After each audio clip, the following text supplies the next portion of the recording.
welcome to what we've witnessed. I'm your guy, your host, your bro, Javon Cole, bringing you episode 7.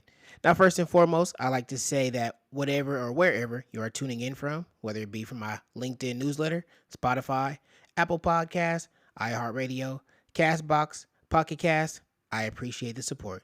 We got a lot of stuff to talk about today, so let's get down to business. Spurs center Victor Wembanyama is out for the year after being diagnosed with deep vein thrombosis following the All-Star game, which is a blood clot condition that is also known as DVT.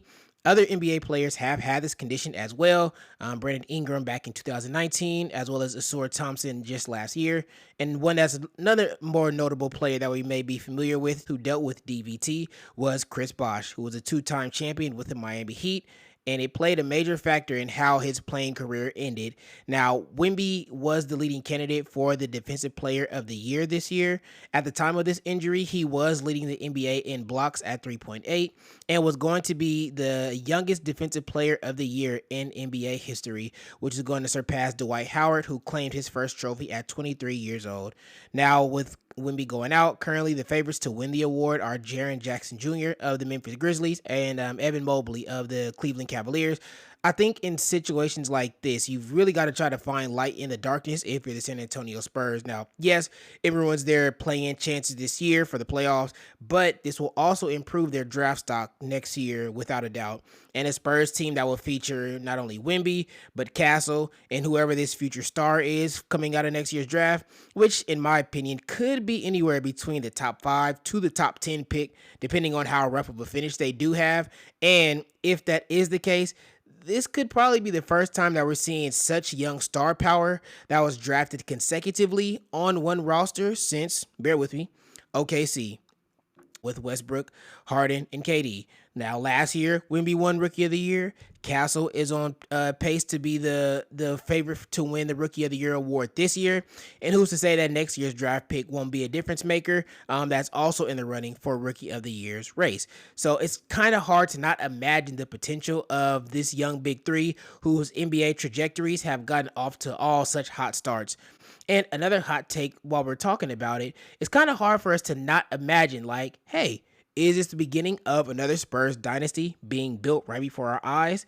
We know Tony Parker, Manu Ginobili, Timmy D were all drafted and developed within San Antonio. And although that dynasty will not be replicated, it's hard to not start imagining how this unfortunate injury to Wemby can end up paying dividends for the franchise in the long run. Now, aside from the tragic news to the Spurs and their playoff hopes, there is another team right now who's still in playoff contention, and that is none other than the Los Angeles Lakers, who took on the Hornets this week in their first game back from All-Star break on Wednesday, and it was the Hornets who traveled to LA and defeated the new look Lakers 100-97.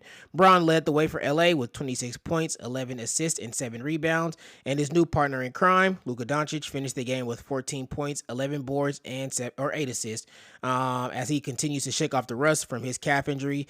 Now, it was Miles Bridges who led the way for the Hornets, had 29 points and 6 rebounds, and Melo finished with 27, 6, and 5. And Miles Bridges, sensational player, and him having this type of game was not a surprise, but the voided trade leaves the Lakers with a large hole to fill in the front court, and we can expect other teams to game plan and take advantage of this void in the middle and play through their bigs. Of course, we know the storyline between these two franchises as the trade for Mark Williams for Dawson Connect, Cam Reddish, and draft picks fell through after Williams failed his physical.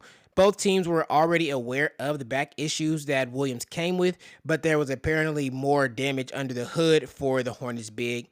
Details are still yet to be released as of why or what caused the failed physical, but Mark Williams and his agent are still not buying that this was just a failed physical out of nowhere.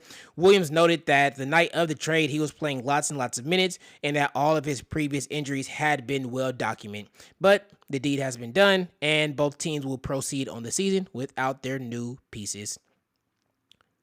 Lastly, the NFL has left lots of franchises excited as they were expected to only have a salary cap between 265 to 275 million as of December of last year, but since then they have been notified that the salary cap will fall between the numbers of 277 and 281 million. So, from last season alone to next season's projections, this is going to be more than a $20 million increase per organization. So, for some teams who may have been reluctant to do some off-season spending, this could possibly do a little bit of changes to their initial plans. Teams will begin their off seasons officially on March 12th, so in a couple of weeks. Yet they'll be able to start entering negotiations with players legally beginning on March 10th. So we won't have to wait too long to see how these teams begin to spend. Before we go, next week is the beginning of the NFL Combine from February 27th through March 2nd, as the next wave of stars begin their journey to the NFL and look to boost up their draft stock.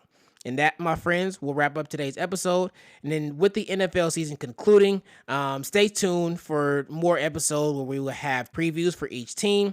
We may also venture into special guest appearances on the show and much, much more in the near future. But for now, as always, like, comment, and share this episode with your favorite sports junkie that loves the games as much as you and I. And as always, have a great one, and everyone, God bless.